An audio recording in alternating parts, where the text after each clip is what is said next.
The landscape of international trade. India and the United Arab Emirates have embarked on a landmark journey by choosing to settle their crucial crude oil transactions using their own national currencies, the Indian rupee and the UAE dirham. This big decision, stemming from a recent memorandum of understanding, introduces the innovative local currency settlement system, a pioneering approach that eliminates the reliance on intermediary currencies, thereby significantly reducing transaction time, costs and foreign exchange expenses for both nations. This development is set to be realized in the first such transaction today itself, and it represents a quantum leap in bilateral cooperation and economic resilience. The LCS system facilitates cross-border transactions, creating a direct avenue for trade between India and the UAE, while simultaneously fortifying the foundations of their strategic partnership. The benefits are manifold. Apart from the financial savings, this approach boosts economic self-sufficiency, empowering both countries to leverage their national currencies to invest in local assets such as corporate bonds, government securities and equity markets.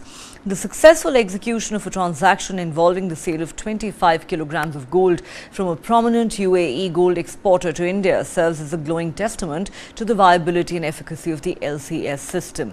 This significant development aligns with India's ongoing efforts to promote its national currency on the global stage.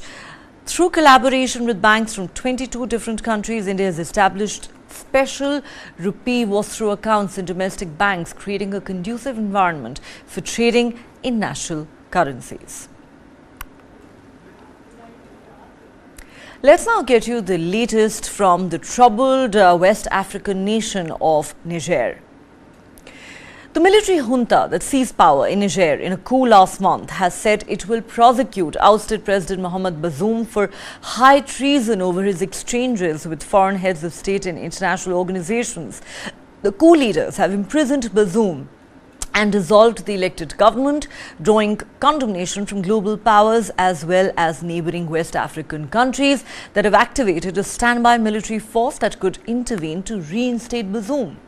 At stake is not just the fate of Niger, a major uranium producer and Western ally in the fight against Islamist insurgency, but also the influence of rival global powers with strategic interests in the region.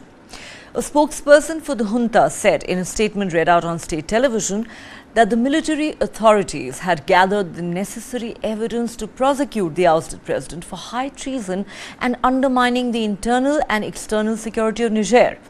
He also said there was a misinformation campaign against the junta to try and derail any negotiated solution to the crisis in order to justify military intervention in the name of ECOWAS. The African Union, the European Union, the United States and the United Nations have all said they're worried about the conditions in which Bazoum is being kept. Bazoum's political party has said his family has no access to running water, fresh food or doctors, and Bazoum has told Human Rights Watch that his son needed to see a doctor because of a serious heart condition.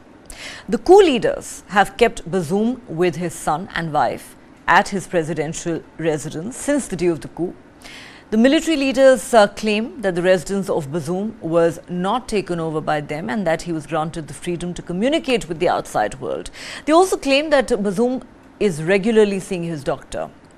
Now, West Africa's main regional bloc, ECOWAS, is expected to push for more talks with the junta, which has signalled a potential willingness to find a diplomatic resolution to the standoff over the 26th July coup.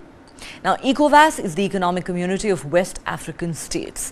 The bloc's parliament on Saturday said it wanted to send a committee to meet the military junta in Niamey, the capital of Niger, but the proposed timing of that mission is not clear.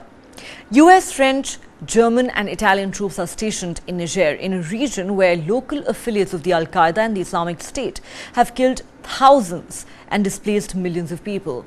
Meanwhile, Russian influence has grown as insecurity increases, democracy erodes and leaders seek new partners to restore order. Western powers fear that Russia's clout could increase if the junta in Niger follows Mali and Burkina Faso, which ejected the troops of former colonial power France after coups in those countries. The Niger regime calls sanctions illegal, inhumane and humiliating, as the people are not being provided electricity, food and medicines, they say. They also say they're ready for a diplomatic breakthrough and that their doors are open to exploring diplomacy and peace in resolving the matter. In any case, the Nigerian government has so far gathered the necessary evidence to prosecute the deposed president and his local and foreign accomplices before the competent national and international bodies for high treason and undermining Niger's internal and external security, following his exchanges with nationals, foreign heads of state and heads of international organizations. Our next story is from Argentina, where presidential elections are due in October. Argentina's voters seem to have decided to punish the country's two main political forces in a primary election held on Sunday, pushing a rock-singing libertarian outsider candidate into the first place in a huge shake-up in the race towards presidential elections in October. With some 90% of the ballots counted already, far-right libertarian economist Javier Milei had 30.5% of the vote, far higher than predicted, with the main conservative opposition bloc behind on 28% and the ruling Peronist coalition in the third place on 27%. The result is a stinging rebuke to the centre-left Peronist coalition and the main Together for Change conservative opposition bloc, with inflation at 116% and a cost of living crisis that leaves 4 in 10 people in poverty in that country. "We are the true opposition," Milei said in a bullish speech after the results. He said a different Argentina is impossible with the same old things that have always failed. Now, far-right populist Javier Milei rocked Argentina's political establishment by emerging as the biggest vote-getter in these primary elections to choose presidential candidates for the October general election in a country battered by economic woes. Milei, an admirer of former US President Donald Trump, says Argentina's central bank should be abolished. He thinks climate change is a lie. He characterizes sex education as a ploy to destroy families. He believes the sale of human organs should be made legal, and he wants to make it easier to own handguns. Analysts say the upstart candidate, who gained notoriety and a rock star-like following by angrily ranting against the political caste, as he put it, did much better than expected in these elections and is a real contender for the presidency now in the South American country. Celebrating in his election headquarters, Milei vowed to bring an end to the parasitic, corrupt and useless political caste that exists in this country. That's how he put it. He goes on to say, "Today we took the first step towards the reconstruction of Argentina. A different Argentina is impossible with the same people as always." Before the election, analysts had warned that a better-than-expected showing for Milei would likely upset financial markets and lead to a sharp plunge in the value of Argentina's peso, amid uncertainty about what economic policies he might implement if he became president. Though Sunday's voting was officially to pick candidates for various political blocs, it was also viewed as a nationwide poll on where candidates stood with Argentines going into the October election. The initial results suggest Argentina has become the latest country in the region where voters are looking to an outsider candidate as a way of expressing their anger against traditional politicians. Discontent is widespread in Argentina, which is struggling with annual inflation of over 100%, rising poverty and a rapidly depreciating currency. Milei attracted support by calling for the country to replace the peso with the US dollar. In the main opposition coalition, United for Change, voters also appear to be ready to move more to the right, as former Security Minister Patricia Bullrich handily beat a more centrist contender, Buenos Aires Mayor Horacio Rodriguez Larreta. All right, and as we wrap up this show tonight, our next story is from Indonesia. A shocking and disturbing one, in fact. The Miss Universe organization has cut its ties with its Indonesian franchisee and decided to cancel an upcoming pageant in Malaysia. Why?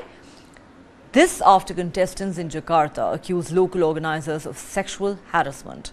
6 contestants of a Miss Universe Indonesia pageant recently filed complaints with the police, accusing local organizers of asking them to strip down to their underwear for body checks, for scars or cellulite in a room with 24 people, including men. 5 of the contestants said they were then photographed topless.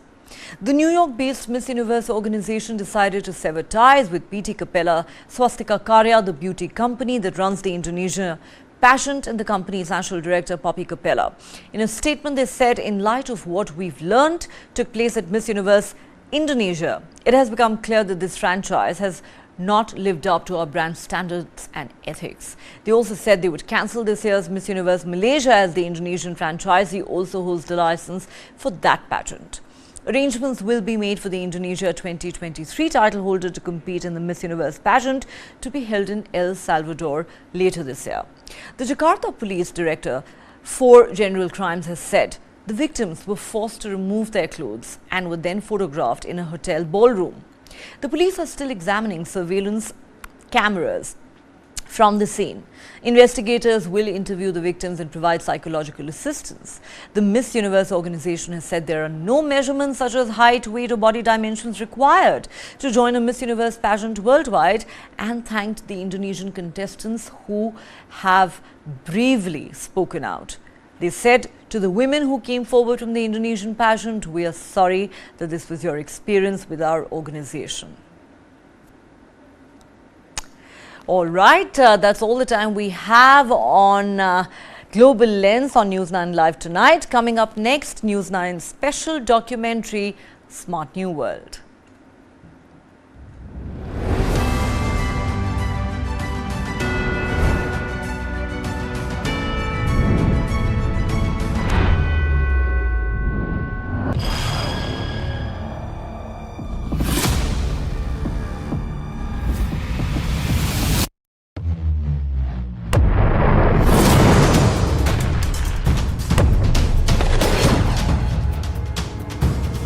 He thought he could outlast us. And 1 year later, the evidence is right here in this room. Who will